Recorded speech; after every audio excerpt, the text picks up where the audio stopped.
Hello, welcome to Sugar Glider Diaries. I'm Kimberly. So today I have a very special guest on my channel.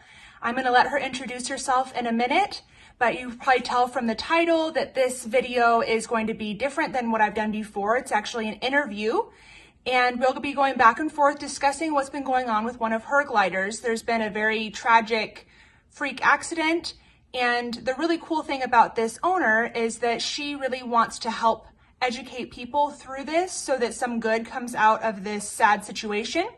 So without further ado, I'm going to let her introduce herself, and then I will proceed to ask her some questions. So I hope you enjoy. Please like and subscribe, show her some love, welcome her here to our channel, and enjoy. Hi, thank you, Kimberly, for having me on your channel today. My name is Casey Workington, and I am the owner of Geeky Gliders. I run a business where I focus on sugar glider toys, cage sets, all sorts of accessories, and I also am a small hobby breeder. Again, Casey, thank you so much for agreeing to do this interview with me. If you wouldn't mind, would you please show us your little guy and tell us a little bit about what happened?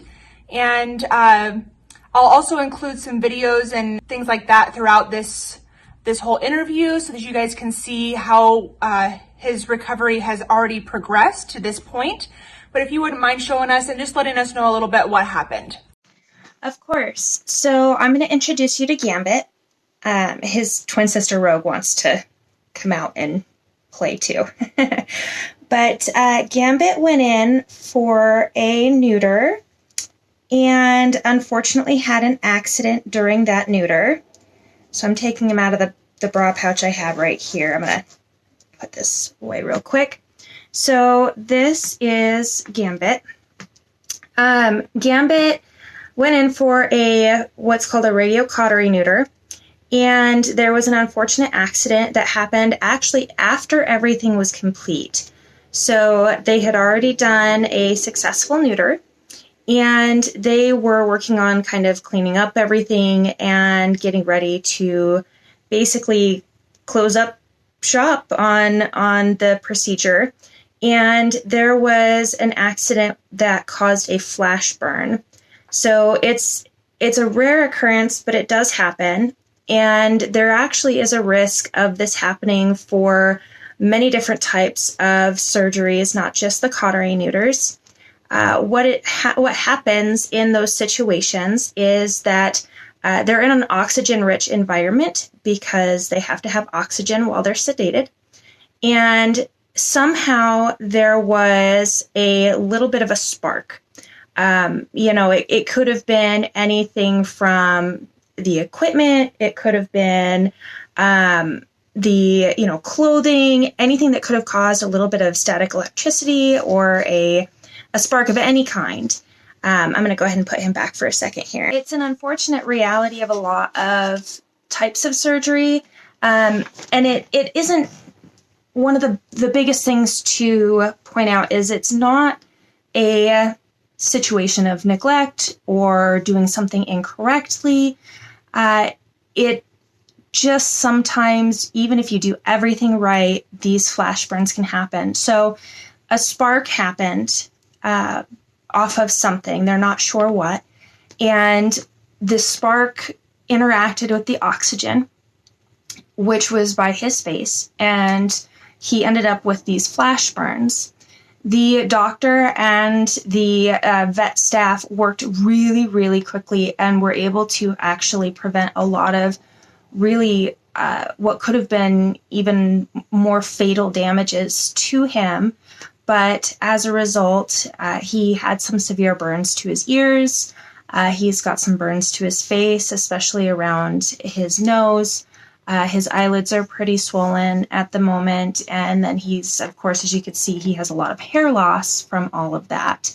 So he's recovering now from those burns, and that's kind of where we're at. So although it doesn't happen very frequently, there are thousands of surgeries that happen every day. We found that it's important to know what to do in the case that it does happen, because it feels very confusing you feel very lost and don't really know how to respond when it does happen. So if you have that knowledge, it's a little bit easier to deal with the traumatic situation. And so we hope to use Gambit's story as a way to help others feel a little bit more empowered, a little bit more prepared. Wow. Yeah, so I really just applaud you in how you're handling this situation, and so well said. I love what you said about how it's very, very rare, but how you're just really trying to use this to educate people so that if this does happen to them, this isn't the first they're hearing that this could ever even happen, and then they have a little bit more frame of reference for how to deal with a situation like this. It sounds like the medical staff did everything that they could. There's inherent risks with any surgery, any procedure, and that's why we sign all those things when we go into surgery ourselves or when we turn our animals over for surgery. So I really, really appreciate you doing this interview and showing us Mr. Gambit. He looks even better than the other day when I saw him and some of the other videos that I've seen. So I'm glad he's recovering. What does his long-term effects of this, what do they anticipate that having? Will he make a full recovery? Are there going to be long-term effects, or do they know that at this point? At this point, we're not quite sure exactly all of the long-term effects he's going to have. Right now, the only long-term effect we do know for sure is aesthetically, the tissue of a sugar glider's ear is just so thin and so frail. So when this flash burn happened, the most affected tissue, in all honesty, were his ears. So he has lost a good portion of his right ear, probably about 2/3 of his right ear. And the other side hasn't quite healed, so there's still some dead tissue on it. He'll probably lose about 1/3, maybe a little bit more of his left ear as well. That shouldn't impact him too much as far as hearing goes. He clearly can hear and see what we're doing when we talk to him on a daily basis and when we interact with him. So we're not concerned about hearing loss. Right now, it's too early to tell about his vision. His eyelids are still pretty puffy from everything. And from what I've been told from another sugar glider owner who went through this similar situation, the eyelids tend to be the longest, or to take the longest to recover. So right now you can see he'll look out of just kind of like the littlest bits of his eyes. You can just see like these little slits in his eyes where he can see. But we've been kind of testing him to see if he can see what's going on. And he does like track us when we move around and when we are looking at trying to see what his capabilities are right now. One of the other probably greater risks that we feel that we're actually kind of in the clear on was the respiratory and pulmonary issues, so anything involving his lungs. When you have a flash burn, the nice part is that it does happen very quickly, so there's not really a lot of smoke to inhale, but because there's all of that heat, all of that fire around the face and the nasal passages, there is a risk that some of that may have been breathed in to his lungs. So for the first 48 hours, basically, we were looking for any signs of any kind of respiratory or pulmonary distress. So we were looking for any kind of foaming or red discharge that came out of his nose or his mouth.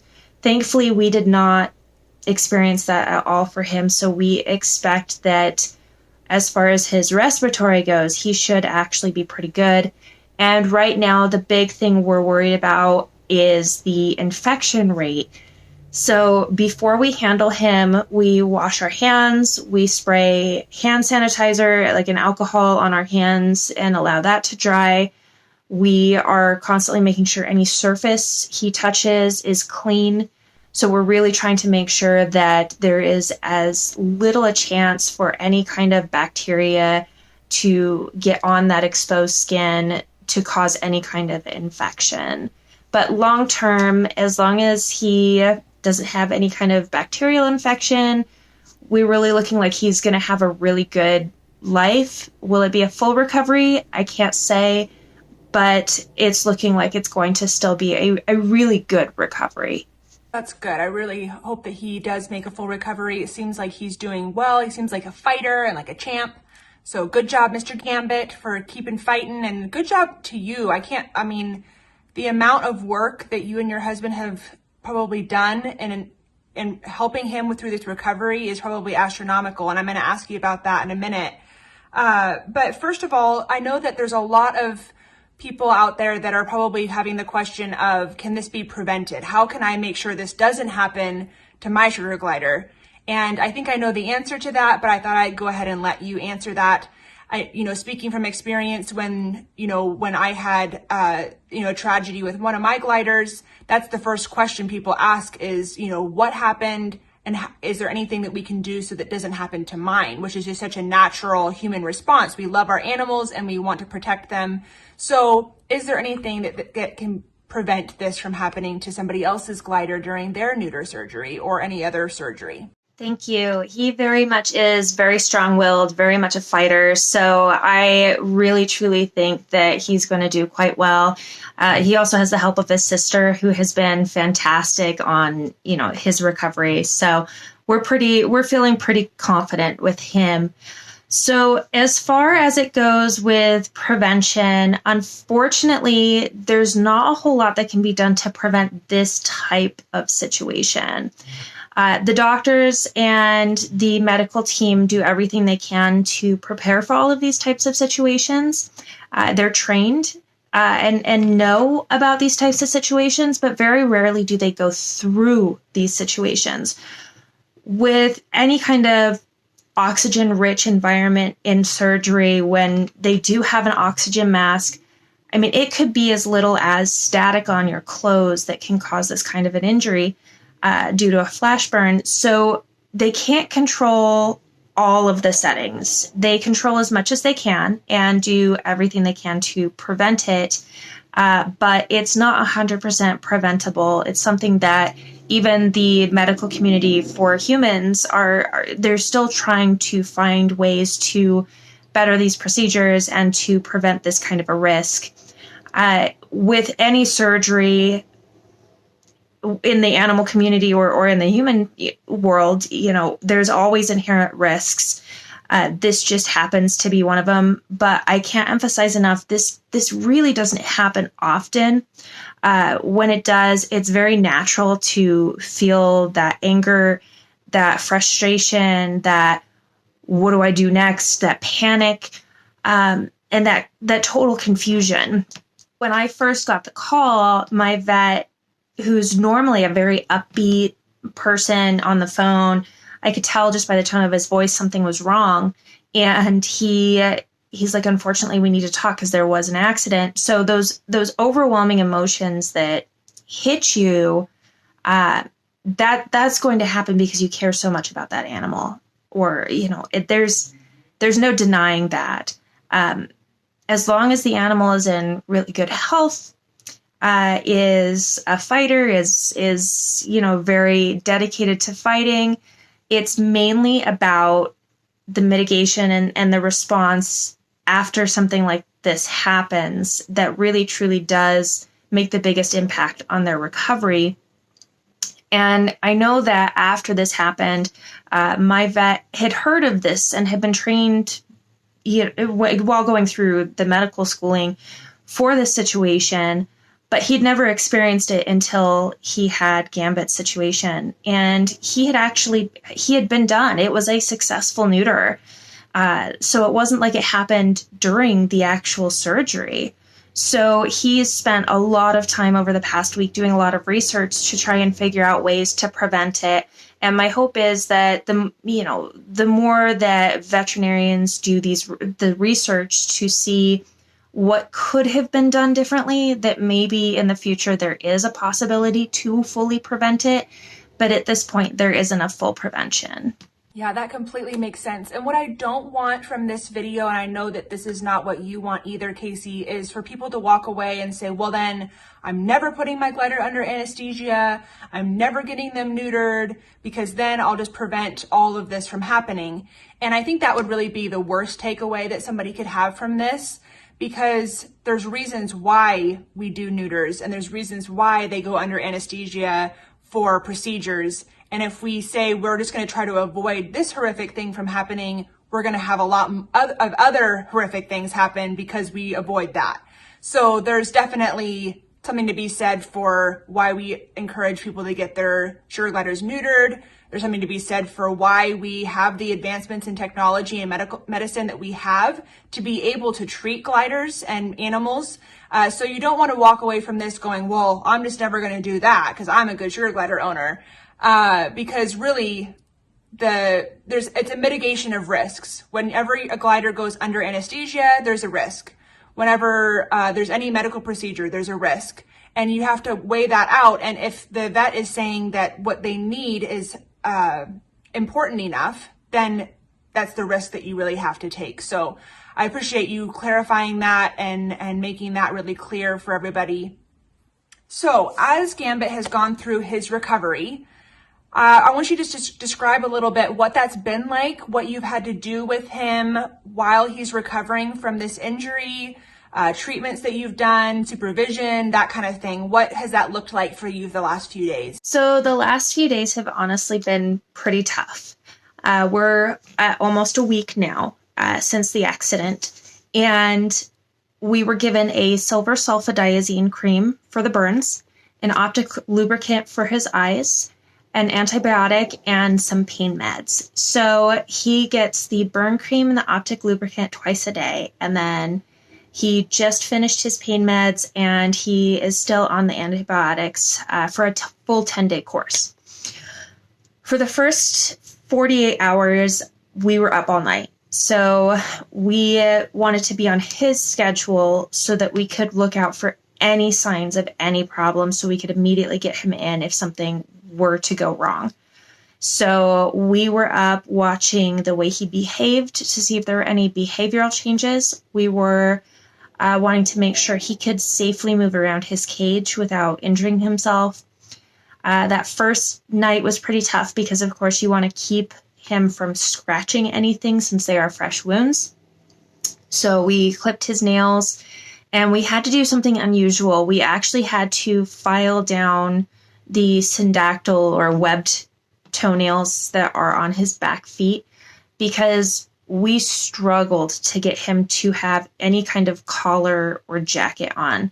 We tried for probably about 6-7 hours that night to get him into an e-collar or an e-jacket where he wouldn't be able to slip out of it and that it would prevent him from causing any more damage, but it was causing him so much distress that alone was damaging. And the one option we did find, his sister Rogue liked to sneak him out of by taking the tape off of the e-collar. After those first 48 hours, we felt we were kind of in the clear of any major respiratory issues or any major issue in the middle of the night. So I switched to where I was waking up every hour during the evening to check on him and make sure he was doing okay. During that time, my husband kind of took a break finally because he has a full-time job. And so I've kind of taken over the care in the evenings as well. So for 2 following nights, I was taking care of him every hour just to double check and make sure he was okay. No breathing issues, no bleeding, no fresh cuts, no fresh wounds. We finally have switched over to checking on him about every 2 to 3 hours. And last night was the first night we felt comfortable enough to let him go the majority of the night, knowing that he was up and eating and playing, to make sure that there, again, aren't any injuries this late in the game. But when you're dealing with the scabbing process, it's almost like having to restart because the scabbing is just starting now, which means that he's going to be itchy and he's going to be uncomfortable. So I have to start to watch him again a little bit more closely to make sure he's not doing damage or over grooming those scabs so that those burns can heal properly. So it's going to be a long process. It's a lot of sleepless nights, but it's absolutely worth every minute of it because he is fighting, and as long as he's going to continue to fight, we will continue to fight for him. Trying to give him meds is a little tough. He is very strong-willed, he's very much a fighter, and he does not like having these meds. I would imagine no glider is going to be thrilled to have medication, especially after a situation like this. So giving him his meds twice a day has been a little bit of a strain, but we're glad to see that because it shows us that he's not becoming extremely depressed. We were a little worried about that because for a couple of days after his pain meds kind of had been on board, he started to kind of hide in his cube a little bit during the evenings for the majority, and he'd only come out for about 2 hours. So we were a little concerned about that kind of behavior, but he's finally started coming back out to play. And then what we like is we've been watching his progress as far as him moving around the cage because we have to make sure that he's not going to injure himself as well. So there aren't very many toys in the cage. There is one hanging ball pit. Then I have a couple of ball pit toys at the bottom. And then we have a lot of fleece throughout the cage. And it's really surprising because he almost immediately started roaming around the cage like he had no impairments at all, which made us extremely nervous. But we've watched him and he continues to move around the cage just fine. So we feel a lot more comfortable now that we've been up with him for this last week. Wow, what a whirlwind week you've had. That's intense.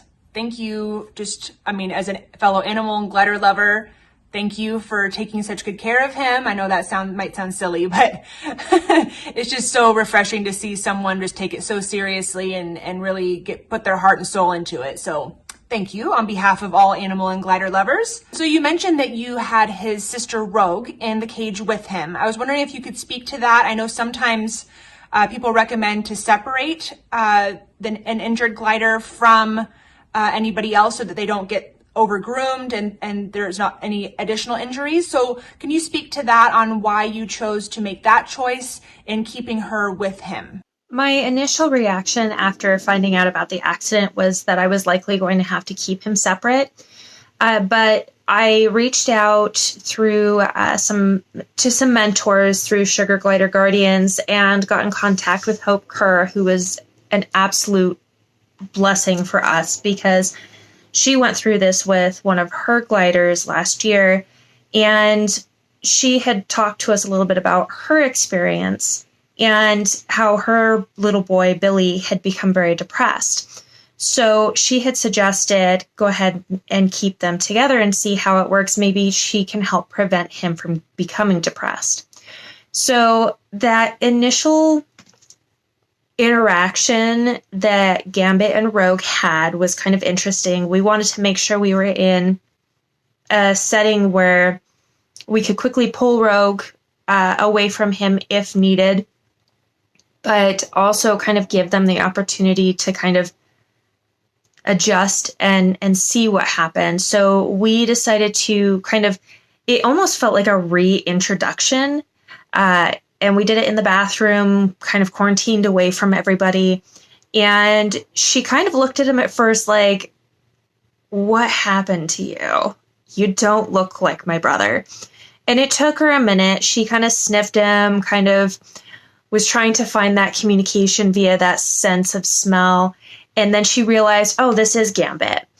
And so it became very apparent that she really wasn't going to be angry or upset with him. So that's when we decided to go ahead and house them together.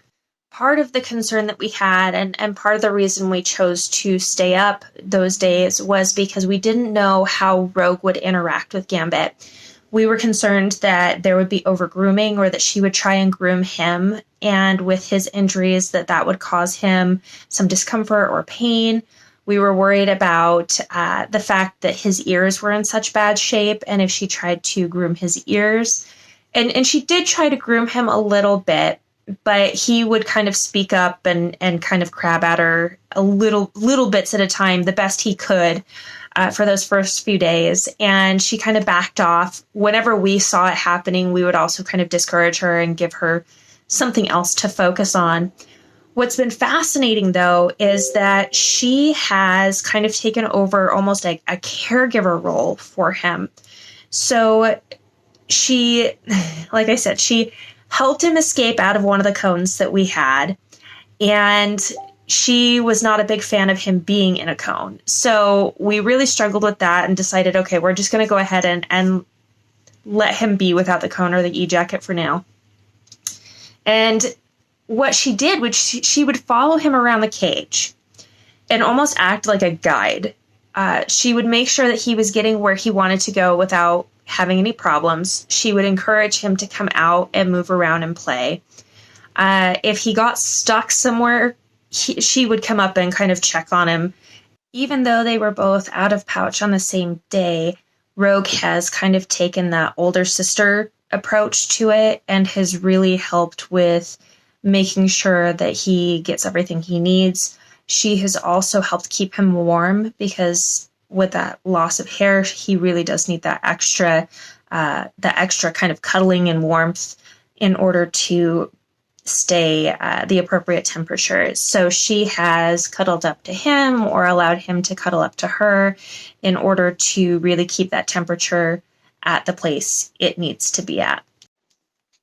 So to give an example, there was one instance where Justin put in some extra little fleece blankets to try and help keep them warm as well. And so she took those blankets and kind of packed them around him and kind of pulled the covers over him as well.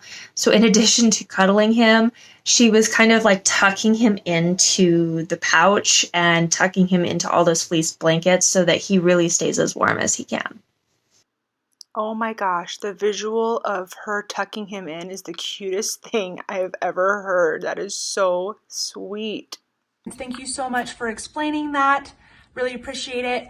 Okay, so now, do you have any tips or things that you've learned from helping Gambit through his recovery that somebody else might benefit from as they might be going through the same situation with their glider in the future? Yeah, so one of the tips I have is make sure you have a lot of extra supplies on hand. So for example, you're going to want to have a couple of types of e-collars on hand. We went through 2 of the typical Elizabethan kind of like paper cone collars, trying to see if we could get that fitted to him. We also tried using the weather piping foam collar on him. And we, sometimes it'll work and sometimes it won't. I think a lot of it depends on the extent of the burns. His burns went up to the back of his ears, so it was a little tougher to really fit a collar to him without it agitating the ears. Another thing is also have a couple of e-jackets on hand. I tried for a while to fit an emergency e-jacket on him that I had made with vet wrap I had at home. I figured I had vet wrap. I had the No Chew vet wrap. It's really easy to make. It shouldn't be a problem. And so I didn't have another type of e-jacket on hand. Well, trying to fit him to an e-jacket while he's so uncomfortable and while he's, squirming around is almost impossible.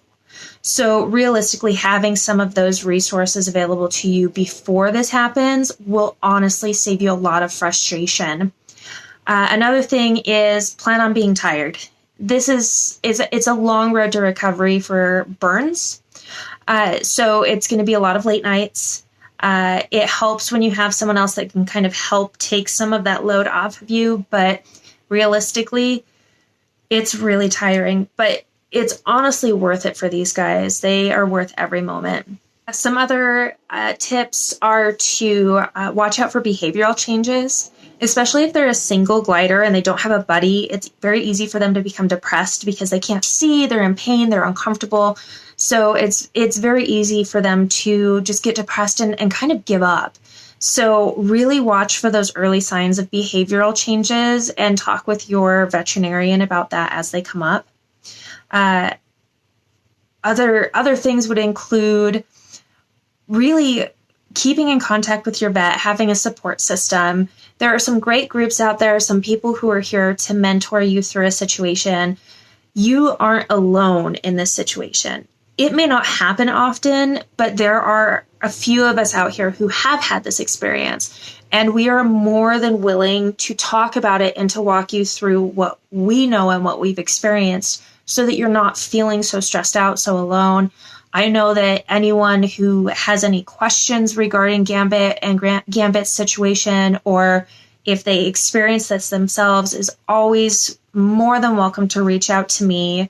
I have a group business page called Geeky Gliders. I'm more active in the group than the page, but you are more than welcome to reach out to me at any time with that. And then the other thing, just for yourself, is don't hold on to anger.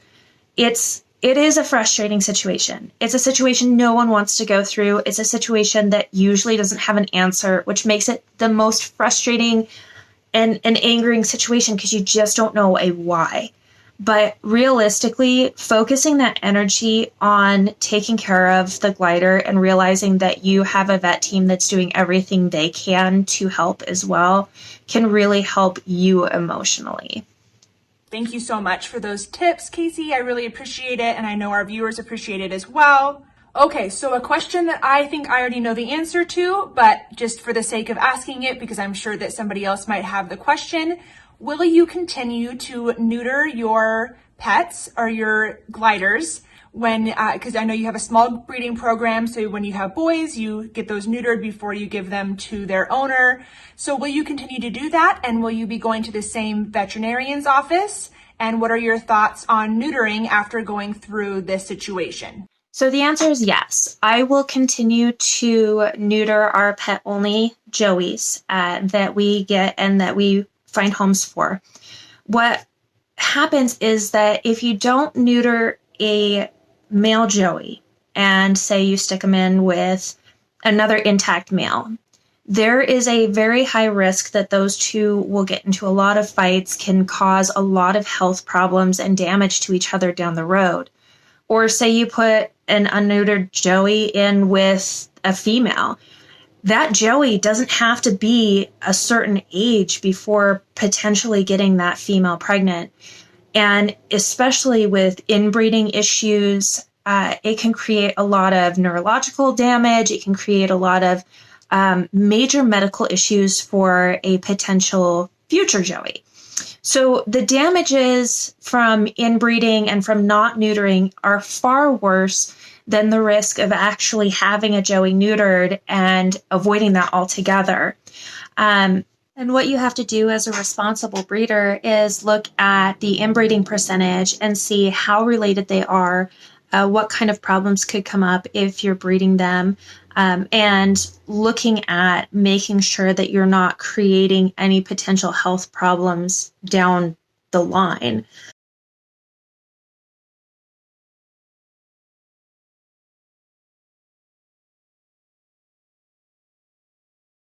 So really looking at making sure that you're not creating potential neurological problems, rejection, and so forth is far, far more important than worrying too much about this rare risk. I do plan on using the same vet. The veterinarian that we have is absolutely phenomenal. And one of the things that I want to say too with using the same vet is that this vet has now actually had personal experience with this problem. Not a lot of vets have this experience. And so it's going to make him more attentive. It's going to make his medical team more attentive. They're going to be looking for potential ways to prevent this issue. And realistically, I feel like even though I was getting what I felt was the best care for my gliders, I feel like I'm going to get even better care with him because he has an attachment to us. He feels that responsibility with us to make sure that our gliders are truly healthy.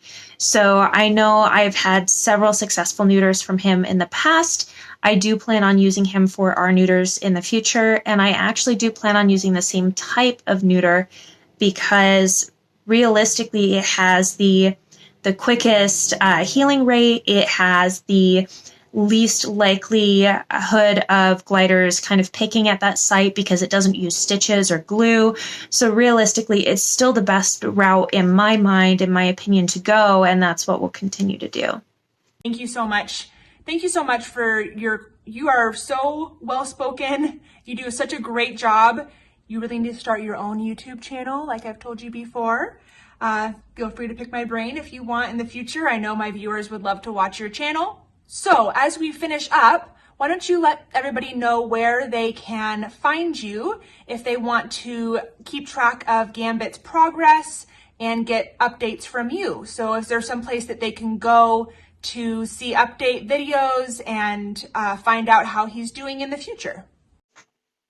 Of course, you're very welcome. Like I said, for us, it's very much about getting Gambit's story out there and helping anyone to feel a little bit more secure if something were to happen. So as far as following Gambit's stories, the best ways to do that are through social media. So I'm on Facebook. I have a Facebook group for Geeky Gliders. There is a page, but it doesn't get updated as much as the group does. There's also, if you're not on Facebook, I've been posting his story to Instagram, and I've been trying to also add it to TikTok. The handles for both of those are Geeky Gliders as well. So realistically, any kind of social media, you can follow along with him. We're going to keep tracking the progress, and there may be a little bit more gaps of time now, maybe not a post every day, but every couple of days, now that we're kind of past that initial really risky part, and now we're just watching as he makes all these little accomplishments and little steps towards recovery. So we're still taking lots of videos, lots of photos. I'll be posting about his behavior, and please feel free to ask any questions. There may be some information I may not be just divulging onto Facebook, just because I know that unfortunately some people do take this as a very, very negative experience and don't tend to see that kind of silver lining in the situation. And so I try to make sure that most of the information that is passed is very positive. So if you don't see information that you're looking for, please don't hesitate to send me a private message, and I can get you some answers. All right. Thank you so much for your time, Casey. And I hopefully this isn't our last interview. Maybe we can do another interview on a more lighthearted subject in the future. And thank you all for watching. Have a wonderful day, and feel free to like and subscribe, and go follow Casey's Facebook page for her business as well. She makes really great sugar glider products and has great information, as you've been able to see. Thanks. Have a wonderful day. Bye-bye.